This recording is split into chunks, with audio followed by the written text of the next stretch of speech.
Oh, LA Kings, you just don't like to make it easy, do you? Coming off of a should have win in Arizona, or to Arizona on Thursday, this was another probably should have won game tonight against the Florida Panthers. They played the Ducks last night and beat them pretty easily 3-1. So you would think on the second night of back-to-back that they would be a little more tired and that we would be a little fresh, and then that is not what happened at all. No, it started out fairly okay, but not great. We still had Kempe and Kopitar on the top line, but they moved up Trevor Lewis, which I think is Daryl Sutter's way of telling everybody else that you need to step up, because Trevor Lewis does every night, and tonight was no different. He did not actually put anything in the back of the net, but the amount of effort and skill that that guy has everywhere else on the ice is amazing, and I loved watching him play tonight. So Trevor was great. Everyone else, it was a little iffy, not so much. So we got a power play pretty early into the first, and it kind of made me wish that we'd never had one. We also had one at the end of the first period, which again made me wish for no more power plays, because they were not even a waste of time. They were more effort trying to stop the Panthers from scoring than actually doing anything in our offensive zone, which you would think, again, with one man more on the ice, that would not be the case. But yeah, power plays were not our strongest suit tonight. I mean, they were. Are we learning how to power play from the Avalanche? I love the Avalanche. You know I do. Their power plays suck. And ours tonight were abysmal. Like, we should be ashamed of what we did on the ice. I don't think we were in our offensive zone at all for the 6 minutes that we had them.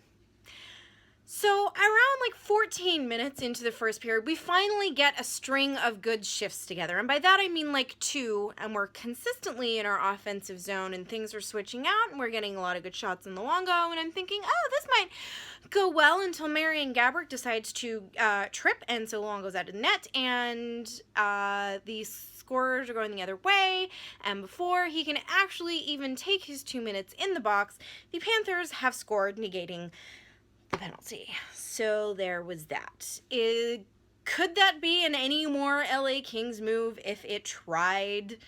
Hey, we're doing really good. Oh, we're going to let the other team score. So we leave period one down 1-0. Could have been worse. Could have been better. And then maybe like not even 2 minutes into the second period, we are down 2-0.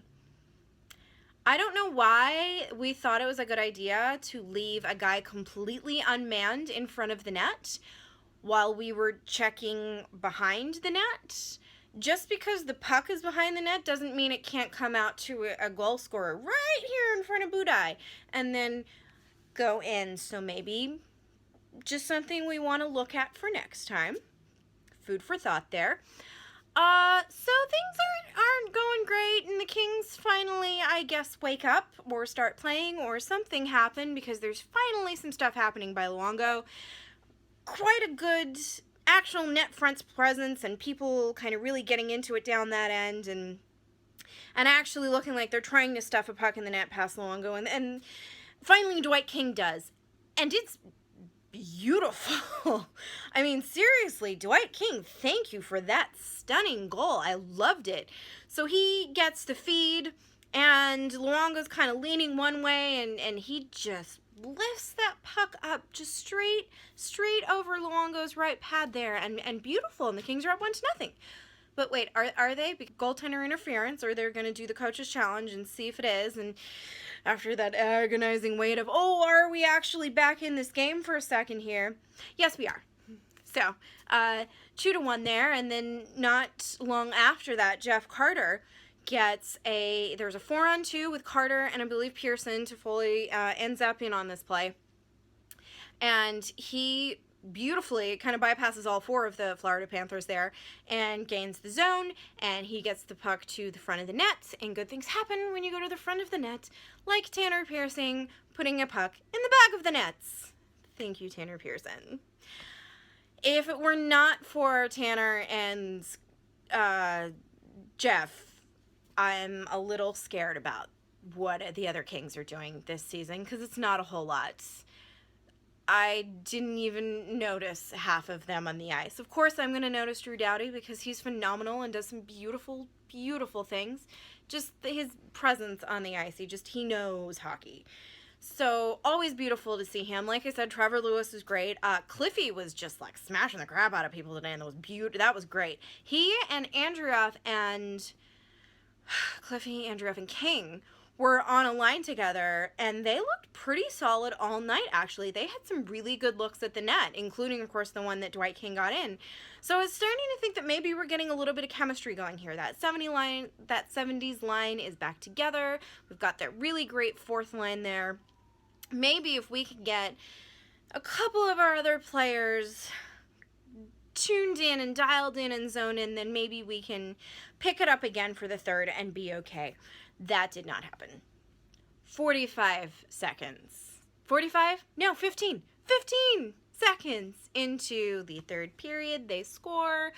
I guess the Kings didn't realize that they were back and the puck had dropped, and there was they weren't even there. Like, there was just a really bad read on what was happening, and so all the Panthers it was too easy for them. We made it too easy for them to score, and then we couldn't do anything for the rest of the third period because the Panthers actually played like they wanted to keep the lead, and the Kings were playing from behind, which is something we are used to but should not be with the players that we have.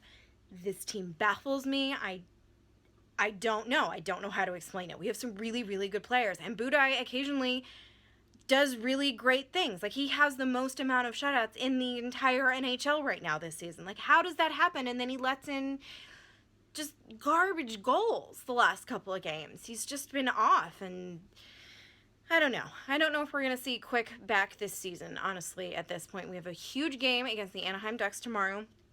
Divisionally, that's a big 4-point game. So I think that's going to be really telling.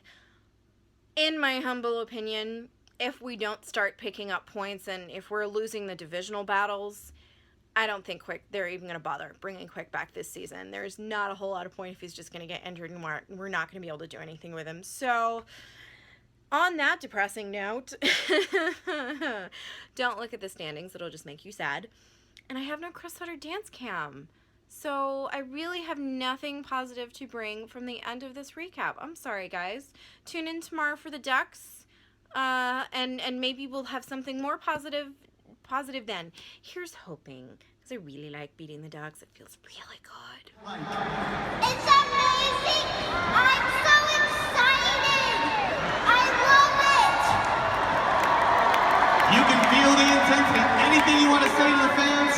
Go Kings, go! That's right. Go Kings, go! That's Avery and our Youth Hockey Star, brought to you by Pepperdine University.